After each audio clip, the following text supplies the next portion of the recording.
ईश्वर ही सत्य है। इस समय प्रभु सर्वव्यापी अवतार में घट घट में प्रकट हो रहे हैं। जो भी व्यक्ति उनको सच्चे हृदय से पुकारेगा और उनकी शरण में आ जाएगा, प्रभु व्यक्तिगत रूप में उसके सारथी बनकर उस व्यक्ति के जीवन की बाधाओं को दूर कर देंगे। यह प्रभु स्वयं श्री कृष्ण जी के रूप में अपने मुखारबिंद से कह रहे हैं। इसलिए बिना कोई सोच विचार किए अभी इसी समय प्रभु के श्री चरणों में समर्पित हो जाइए और अपने मनुष्य जन्म का ईश्वरीय उद्देश्य पूरा कर लीजिए। ईश्वर ही परम सत्य है, परंतु कुछ लोग चंद वैज्ञानिकों के मत के कारण यह समझते हैं कि सृष्टि सिर्फ ऊर्जा से ही बनी है।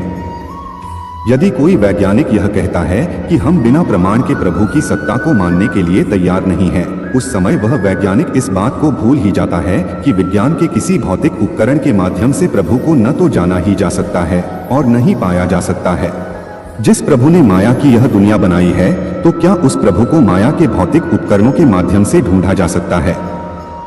कभी नहीं मिलेगा और ऐसे कभी मिलना भी नहीं चाहिए, क्योंकि जड़ से चेतन की उत्पत्ति कभी नहीं हो सकती है। ऐसा नियम ही नहीं है। क्या मुर्दे जिंदा का परिचय करवाते हैं? केवल चेतन में ही वह शक्ति है जो जड़ की उत्पत्ति कर सकती है, क्योंकि माया की दुनिया की प्रत्येक वस्तु जड़ है। क्या वैज्ञानिक के जड़ नश्वर उपकरण कभी न नष्ट होने वाली चेतना परमपिता परमेश्वर का परिचय करवाएंगे और साक्षात्कार करवाएंगे? कभी नहीं होगा। कोई डॉक्टर, वकील, इंजीनियर हो या वैज्ञानिक अथवा कोई अन्य व्यक्ति हो, हैं तो सब मन के अधीन मनुष्य ही। नास्तिक तो किसी भी पद का व्यक्ति हो सकता है।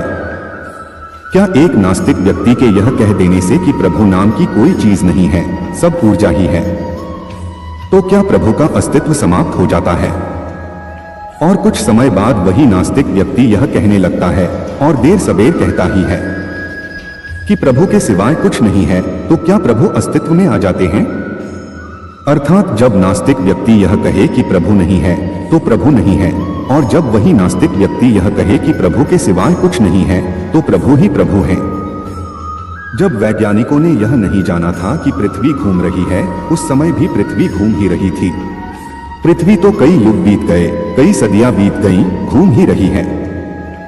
इसका अर्थ तो यह ही हुआ कि वैज्ञानिक ने जिस चीज को नहीं जाना उसका कोई अस्तित्व नहीं है, और जब जान लिया तो उसका अस्तित्व है। वैज्ञानिकों के बयान में भी समानता कहाँ होती है?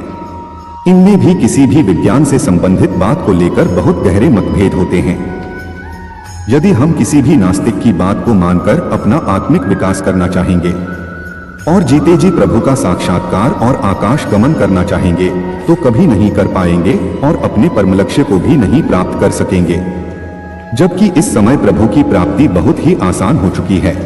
यदि आपको किसी मनुष्य के द्वारा कोई वैज्ञानिक उपलब्धि प्राप्त हुई है, तो इसका यह अर्थ नहीं है कि उस मनुष्य की वह बात भी मान ली जाए जो उसके बुद्धि क्षेत्र से बाहर की हो। यदि अंग्रेजी पढ़ाने लिखाने का कोई बहुत अच्छा अध्यापक हो, तो इसका यह अर्थ नहीं है कि उसको गणित में भी महारत हासिल हो। संभव है कि वह व्यक्ति बीजगणित का एक साधारण प्रश्न भी हल न कर पाए। वैज्ञानिक अपनी भौतिक बुद्धि जो ईश्वर द्वारा ही दी गई है, उस बुद्धि के द्वारा ही भौतिक दुनिया की भौतिक वस्तुओं का विश्लेषण करके उनके भौतिक गुणों को जानने का प्रयत्न करता है तथा उसके पीछे छिपे हुए सिद्धांतों को समझने की कोशिश करता है। भौतिक बुद्धि के द्वारा ईश्वर को समझा ही नहीं जा सकता है। अभी एक वैज्ञानिक कह रहा है कि प्रभु नाम की कोई चीज नहीं है।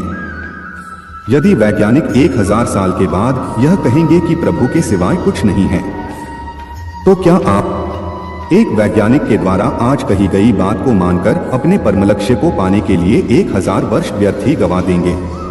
क्योंकि आप तो कभी मरते ही नहीं हैं। आप जब तक अपने परम लक्ष्य को नहीं पा लेते, इस पृथ्वी लोक में चक्कर काटते ही रहते हैं। यदि वैज्ञानिक 1000 वर्ष बाद यह कह भी देंगे प्रभु के सिवाय कुछ भी नहीं है, उसके बाद भी आप अच्छी तरह से समझ लीजिए कि प्रभु की प्राप्ति किसी वैज्ञानिक उपकरण के माध्यम से कभी नहीं होगी। माया की दुनिया को विज्ञान, गणित आदि के माध्यम से ही विकसित किया जा सकता है। इस पृथ्वी लोक के समस्त प्राणियों की जीवन यात्रा को आसान बनाने के लिए समय समय पर विभिन्न भौतिक आविष्कारों एवं उपकरणों की आवश्यकता होती है। इन आवश्यकताओं को पूरा करने के लिए ईश्वर की कृपा से कुछ विशेष जीवात्माएं वैज्ञानिकों के रूप में इस पृथ्वी लोक में आती हैं। यह जीवात्माएं एक ऐसे समय में शरीर रूपी वस्त्र धारण करती हैं, जिस समय ग्रहों की ऐसी स्थितियां मौजूद रहती हैं जो उस जीवात्मा को ब्रह्मांड से आने वाली विज्ञान से संबंधित उन ऊर्जा तरंगों से जोड़ दें। यही ईश्वरीय ऊर्जा तरंगें वैज्ञानिक को उस समय की जरूरत के अनुसार आविष्कार करने का सामर्थ्य एवं ज्ञान प्रदान करती हैं। आपके लिए खुशी की बात तो यह है कि आपको जीते जी प्रभु का साक्षात्कार पाने के लिए और परम सत्य को जानने के लिए किसी वैज्ञानिक उपकरण की आवश्यकता है ही नहीं। जिस प्रकार कोई भी माँ अपने बच्चे को अपनी अच्छी भावनाओं के द्वारा ही प्यार करती है, न कि भौतिक उपकरणों के माध्यम से। प्रभु की प्राप्ति के लिए किसी रुपए पैसे की भी आवश्यकता नहीं है। प्रभु की प्राप्ति के लिए केवल प्रभु के गुण, दया, प्यार, करुणा, क्षमा और सत्य को धारण करने मात्र से ही मन आत्मा में स्थिर होने लगता है तथा जाप उच्चारण की शक्ति और प्रभु की कृपा से उसी परम पिता परमेश्वर का साक्षात्कार हो जाता है। आपको यह तो नहीं कहा जा रहा है कि इस मिल का कपड़ा खरीद लो और आप मन ही मन सोच रहे हैं कि कपड़ा खराब निकल गया तो मेरे पैसे बर्बाद चले जाएंगे। जो चीज है ही निःशुल्क और है भी आपके कल्याण के लिए, उसको ग्रहण न करना कहाँ की समझदारी है। सोच विचार तो वहां पर किया जाता है जहां पर कोई खर्च करना हो अथवा किसी हानि की संभावना हो। इसलिए समझदारी का परिचय दीजिए और समय रहते अपनी जीवन यात्रा को बिना किसी लागत के प्रभु के गुण, दया, प्यार, करुणा, क्षमा, सत्य और प्रभु की भक्ति को अपने जीवन में उतारकर आसान बनाइए और प्रभु का साक्षात्कार भी पाइए। अधिकतर वैज्ञानिक जब शोध कार्य कर रहे होते हैं, उस समय उसी शोध कार्य में ही प्रभु की उपस्थिति को महसूस कर रहे होते हैं। लेकिन कुछ वैज्ञानिक भ्रमित हो जाते हैं और एकमात्र ऊर्जा को ही सत्य समझने लगते हैं। लेकिन प्रभु की कृपा से एक दिन वे भी सही दिशा को प्राप्त कर ही लेते हैं। जिन व्यक्तियों को भी माया की दुनिया का कुछ ज्यादा ही ज्ञान हो जाता है, वे लोग ही प्रभु के ज्ञान से वंचित रह जाते हैं। अर्थात जो जितना ही अधिक भ्रम में जीता है, वह उतना ही अधिक परम सत्य से दूर हो जाता है और अपने ही बिछाए हुए जाल में कभी न कभी फंस ही जाता है। यदि कोई नास्तिक जो प्रभु को नहीं मानता है, आप उसकी बातों की तरफ बिल्कुल भी ध्यान न दें और मन में इतना ही सोचें कि एक दिन इसका भी समय आएगा जब वह भी उसी प्रभु से जुड़ जाएगा। जो द्रौपदी के चीर हरण के समय साड़ी समाप्त होने के साथ साथ ही साड़ी ही बन जाते हैं और द्रौपदी के सम्मान की रक्षा कर देते हैं। प्रभु को मानने अथवा न मानने की बात तो एक किनारे रख दीजिए, वास्तव में प्रभु तो हर समय हर जगह मौजूद रहते हैं।